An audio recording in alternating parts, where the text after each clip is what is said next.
तो hello everyone. मैं आपको बता दूं कि मेरा सीजीएल का जो एग्ज़ाम है वो अभी प्री वाले 2024 वाले में तो मैं आउट हो गया। कुछ ही पॉइंटों से रह गया। उसमें मेरे 125 पॉइंट समथिंग थे, 54 समथिंग 45, तो 126 कट हो गई है। तो उसमें रहने के पीछे एक दो मतलब रीज़न है। मेरा पेपर था सीजीएल का 13 सितंबर को, 13 सितंबर 2024 में था। मेरा सेंटर आया था दिल्ली।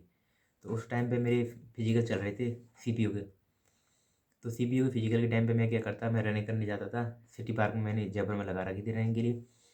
तो मैं रनिंग करने जाता और आ जाता। फिर वहाँ से डेली जाता। कभी कभी मैं रनिंग भी स्किप कर दिया करता था मैं लापरवाही में। कभी रनिंग नहीं, कभी बरसात का टाइम था उस टाइम, मतलब बरसात तो नहीं, बीच बीच में हो जाती थी बरसात। तो मैं ऐसे ही, मैंने मॉक वगैरह नहीं लगाया था उस टाइम पर। फिर मैं पेपर देने गया था। उस टाइम मेरे को बहुत फीवर था और कुछ क्वेश्चन बहुत सिली मिस्टेक की मैंने उस पेपर में। अप्रोक्स मैं बताऊं, मैं उसमें 150 ला सकता था, लेकिन मेरे आए कितनी, रॉ स्कोर 119, तो बहुत कम था। तो लेकिन फिर भी आरबी सर ने जो कट ऑफ बताई थी उसके अनुसार, जो हर साल बताते हैं उनकी भविष्यवाणी सही होती है, तो कट ऑफ वही जाती थी। उन्होंने बताया था कि जिस बच्चे की उस शिफ्ट में 109 मार्क्स हैं, 109 नंबर है, तो वो मेंस की तैयारी करे। तो मेरे 10 नंबर ज़्यादा ही थे। मैं सोच रहा था मैं कट ऑफ पर ही तो मेरा पास है। तो 5 दिसंबर को एक घटना होती है, उस दिन सीजीएल का रिजल्ट आता है। मैंने एक कट ऑफ देखी, उसमें कट ऑफ गई थी अपनी कैटेगरी से 126। तो मैं शॉक हो गया। तो मुझे संभावना थी कि लिस्ट में तो नाम शायद हो सकता है, देखिए मार्क्स कितने बड़े नॉर्मलाइजेशन। मैंने देखा तो मेरा शायद लिस्ट में नाम नहीं था। तो मैं 2-3 दिन बहुत परेशान रहा था। मैं सोच रहा था इस हादसे से, मतलब जो भी हुआ था मैं समझ नहीं पा रहा था क्या हुआ मेरे साथ। तो मैं कुछ ऐसा ही हो गया था, मुझे नींद नहीं आ रही थी और मैं रात में 3 बजे उठ रहा हूँ, रो रहा हूँ। तो मेरी हालत, क्योंकि मेरे पास कुछ बचा नहीं था उस टाइम। सीपीयू की फिजिकल में मैं आउट हो गया, सीएचएसएल में था नहीं मैं। तो और बाकी दिल्ली पुलिस वाली भर्तियों का मैं उसमें रनिंग देने गया नहीं। जीडी का मेरा फिजिकल था, बीकानेर आया था सेंटर 29 तारीख को, उसमें मैं गया नहीं। तो फिर मैं हताश था, मैंने अब पूरी साल दोबारा वही रिपीटेशन करना पड़ेगा। मैं मेंस की तैयारी कर रहा था लेकिन प्री में ही फेल हो गया, तो मेंस तो अब दे नहीं पाऊँगा। तो ये चीज़ें मेरे साथ हुई थी। फिर क्या हुआ था, फिर ऐसे ही मैं अभी ये जो मामला है हमारे प्री के एग्ज़ाम का, ये कोर्ट में चला गया है। जैसे ये मामला सॉर्ट आउट होता है, प्री पास होता है, क्योंकि अभी तो मेंस है, 18, 19, 20 जनवरी को मेंस है। तो बच्चों का मेंस हो जाएगा। तो हो सकता है कि कुछ बच्चों का, अगर कोर्ट रिजल्ट को रिवाइज करता है तो कुछ बच्चों का प्री पास करवा दें। प्री पास हुआ, कुछ बच्चों का क्वालिफाई किए, तो उनका मेंस होगा। तो उसमें मेरा नाम हो सकता है, क्योंकि मैं पॉइंटों से रहा हूँ। एक नंबर से भी कम का डिफरेंस है, तो मेरा फ्री में नंबर आ जाएगा। तो मैं दूंगा, अन्यथा 25 की तैयारी अपनी चली रही है। और भी बहुत सारे एग्ज़ाम हैं। तो मैं आपको बता दूं, इन सब के बीच सबसे बड़ा जो डिफरेंस होता है वो होता है लापरवाही। तो मैंने एक लापरवाह इंसान की तरह आज तक रहा हूँ, ये मान के चलो। तो लापरवाही ने मेरे को यहाँ तक खदेड़ दिया, मतलब ये मेरे पीछे इतनी बड़ी भूल हुई थी। 21 में मैंने एनडीए की तैयारी की थी। एनडीए, सो तुम यही ध्यान रख लो कि एनडीए नाम ही है, मतलब तैयारी की थी बस, लेकिन तैयारी कुछ नहीं थी। न्यूज़पेपर भी उस टाइम लगा लिया था, times of India. The Hindu तो भारत प्रमाता नहीं था, तो टाइम्स ऑफ इंडिया लगा लिया था। तो न्यूज़पेपर में वैसे ही पढ़ लेता, कुछ समझ में आता नहीं था। भैया बुक्स वगैरह लेके आ गए तो मैं बुक्स रखी रहती, मैप वगैरह लगा देता दीवार पे चारों तरफ, और एक माहौल बना रखा था तगड़ा कि हाँ पढ़ाई, लेकिन पढ़ाई कुछ नहीं चल रही थी। पढ़ाई के नाम पे ओनली शो ऑफ दिखा रहा, मतलब दिखावटी चीज़ थी कि हाँ मेरे पास साइंस की बढ़िया इंसाइक्लोपीडिया वाली बुक थी, जीके के लिए अरेंथ वाली, और इंग्लिश की नीतू मैम की बुक थी।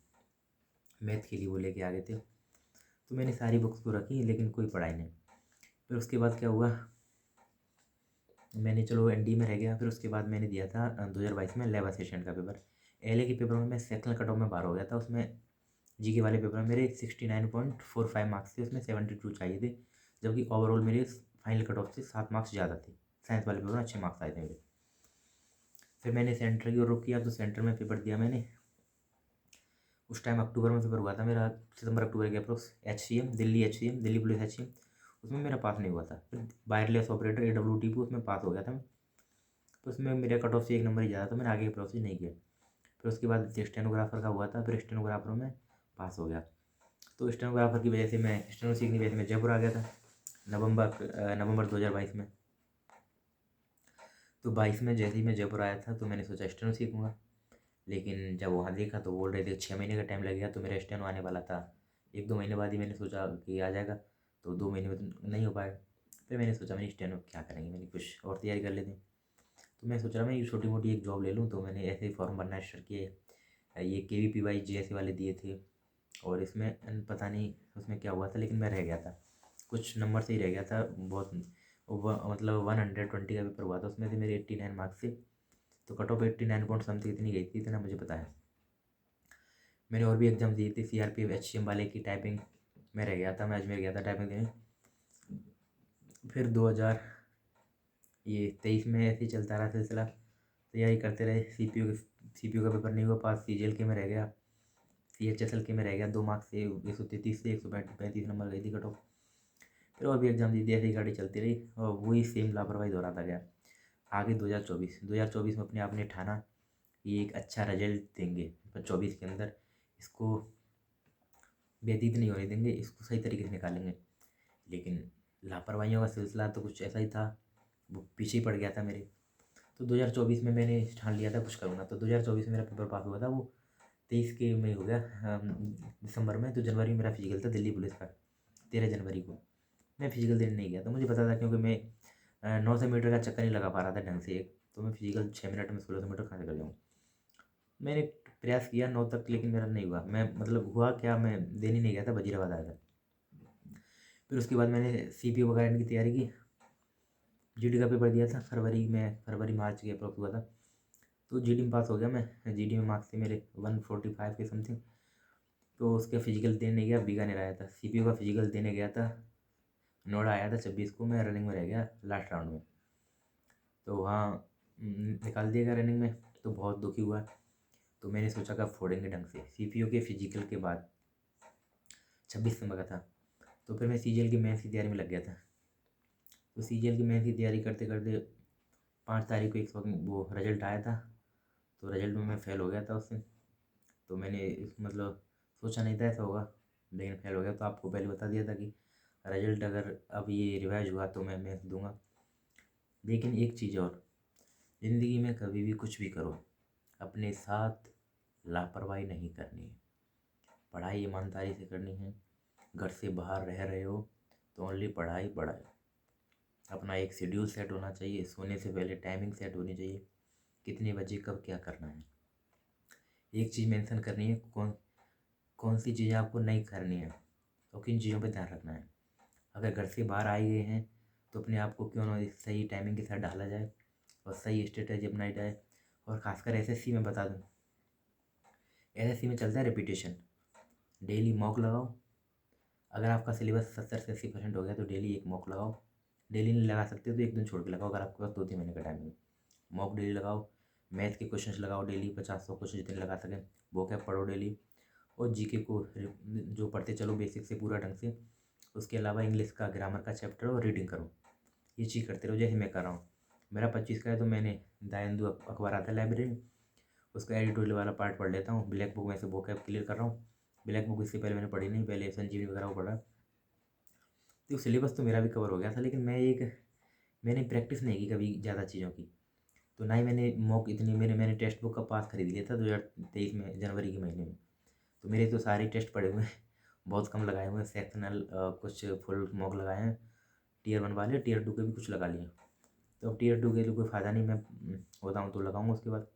लेकिन 2025 से मैं आपसे वादा करता हूँ, आप भी मेरे से वादा करो कि इस साल को ढंग से निकालेंगे। अभी जनवरी है, जनवरी के भी 10-11 दिन निकल गए, 12 तारीख हो गई।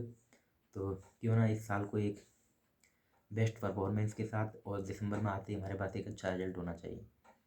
रिजल्ट हो या ना हो, लेकिन रिग्रेट नहीं होना चाहिए, जैसे कि अब हुआ कि ये कर ले तो ये होता है। रिग्रेट सबसे बहुत बेकार चीज़ है। एक तो होता है कि आपने कोशिश तो की, लेकिन हुआ नहीं, पता नहीं क्या हुआ, तो आप बेचैन कर सकते हैं। लेकिन रिग्रेट पर आप तरीका भी क्या अपनाएंगे वो तो आपको पता है, लेकिन जो चीज़ें नहीं की तो उनका बहुत दुख होता है।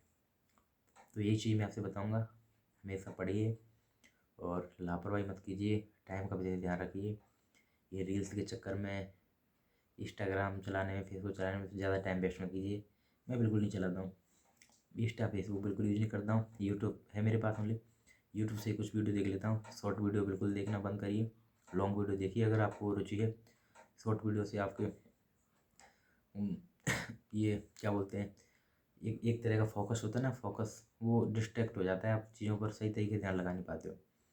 तो वहाँ आपको सेकंड्स में चीज़ें आती हैं, तो जल्दी चीज़ें चाहिए तो आप लॉन्ग वीडियो देख सकते हैं। उसके अलावा आप घर बात कर लीजिए अपने 2 दिन बाद 3 दिन बाद, उनसे परेशानी पूछिए क्या परेशानी है आपको, उससे मोटिवेशन मिलेगा। सबसे बड़ी चीज़ है फिर अपने आप को भी तो ख़बर बनाना उस चीज़ की। तो बस पढ़ते रहिए और डेली छोटे छोटे गोल बनाइए और उनको अचीव करते रहिए। और अपने आप को एक पुश करते रहिए, डेली अपनी जो लिमिट है उससे थोड़ा थोड़ा एक्स्ट्रा पुश करते रहिए। और मैं बताता हूँ 5 से 6 महीने होते हैं, 5 से 6 महीने में आराम से कोई एक लेवल के जो एग्ज़ाम चल रहे हैं मैं आराम से निकाल सकते हो। सिलेबस अच्छा पूरा है तो कोई नहीं, 3-4 महीने बहुत होते हैं। एसएससी के एग्ज़ाम के लिए एक एवरेज स्टूडेंट है, एवरेज से अच्छा उसका सिलेबस खत्म है तो 3-4 महीने चाहिए प्रैक्टिस के लिए, आराम से हो जाएगा। तो एक वादे के साथ उठते हैं, अचीव करते हैं 2025 CGL। निराशा बहुत मिली 24 की CGL से, बहुत रोया, दुखी हुआ, फिजिकल से भी दुखी हुआ कि मेरा फिजिकल क्यों नहीं हुआ है। पर फाइनली 25 के लिए मैं तैयार हूँ, लड़ रहा हूँ, पढ़ाई कर रहा हूँ। ये वीडियो आपके सामने बनाई थी, मैं सोचा कि आप सभी इस मेरी चीज़ों का ये देखें कि क्या क्या मिस्टेक्स की मैंने, जो अभी आपको नहीं करनी चाहिए। मैं इन चीज़ों को सारी को कम कर रहा हूँ धीरे धीरे। एक साथ सारी कमियाँ दूर नहीं की जा सकती, कमियों को धीरे धीरे कम किया जा सकता है, ओवरकम किया जा सकता है। तो इसीलिए अपनी टाइमिंग को इस हिसाब से रखिए कि जिस उद्देश्य से आप यहाँ आए हैं, बाहर जहाँ भी रह रहे हैं, जिस भी सिटी में, वो पूरा करना है, उस पैशन को फॉलो करना है और एक इंटरेस्ट के साथ पढ़ाई करनी है। ज़्यादा बोर नहीं होना है कि अब इस ये नहीं होगा तो क्या होगा। मैंने अपनी एक चीज़ मैंने अपने दिमाग में कभी ये नहीं सोचा है कि मेरी जॉब नहीं लगेगी, और ये भी नहीं सोचा है कि मेरी एक बेटर जॉब नहीं लगेगी, क्योंकि मेरे पास ये ऑप्शन भी है कि अगर मेरी जॉब नहीं लगी तो मैं क्या करूँगा। और सबसे महत्वपूर्ण चीज़ ये है क्योंकि जो भी अभी तक जॉब नहीं लगी है तो उसके पीछे एक रीज़न है, क्योंकि हमारी मिस्टेक्स, उन पर काम नहीं किया है। अगर उन पर काम किया होता आज तो एक बेहतर जॉब होती ना आज। तो ये है, तो कभी दिमाग में नेगेटिव फील लेके तो कभी बढ़ नहीं सकते। जब तक आप अंदर से जीत नहीं सकते उस चीज़ को लेकर, तो आप कैसे परफॉर्म करोगे बाहर। तो पहले आप जिस भी कंपटीशन एग्जाम की तैयारी करें उसके अंदर आपको अंदर से जीत होनी चाहिए कि हाँ मैं इसमें जीत रहा हूँ। फिर आप बाहर लड़ो, जो भी मानसिक रूप से आप पढ़ाई करोगे उस चीज़ को ग्रहण करो, तभी तो आप पॉजिटिव फीलिंग के साथ पढ़ोगे, ठीक है ना। तो सारी चीज़ें अपने ऊपर है, ढंग से पढ़ाई करो और अपनी चीज़ों को सही दिशा देते रहो, नेगेटिव चीज़ों मत पढ़ो, फालतू चीज़ों पर ज़्यादा ध्यान मत दो, बस टॉक लेस वर्क मोर।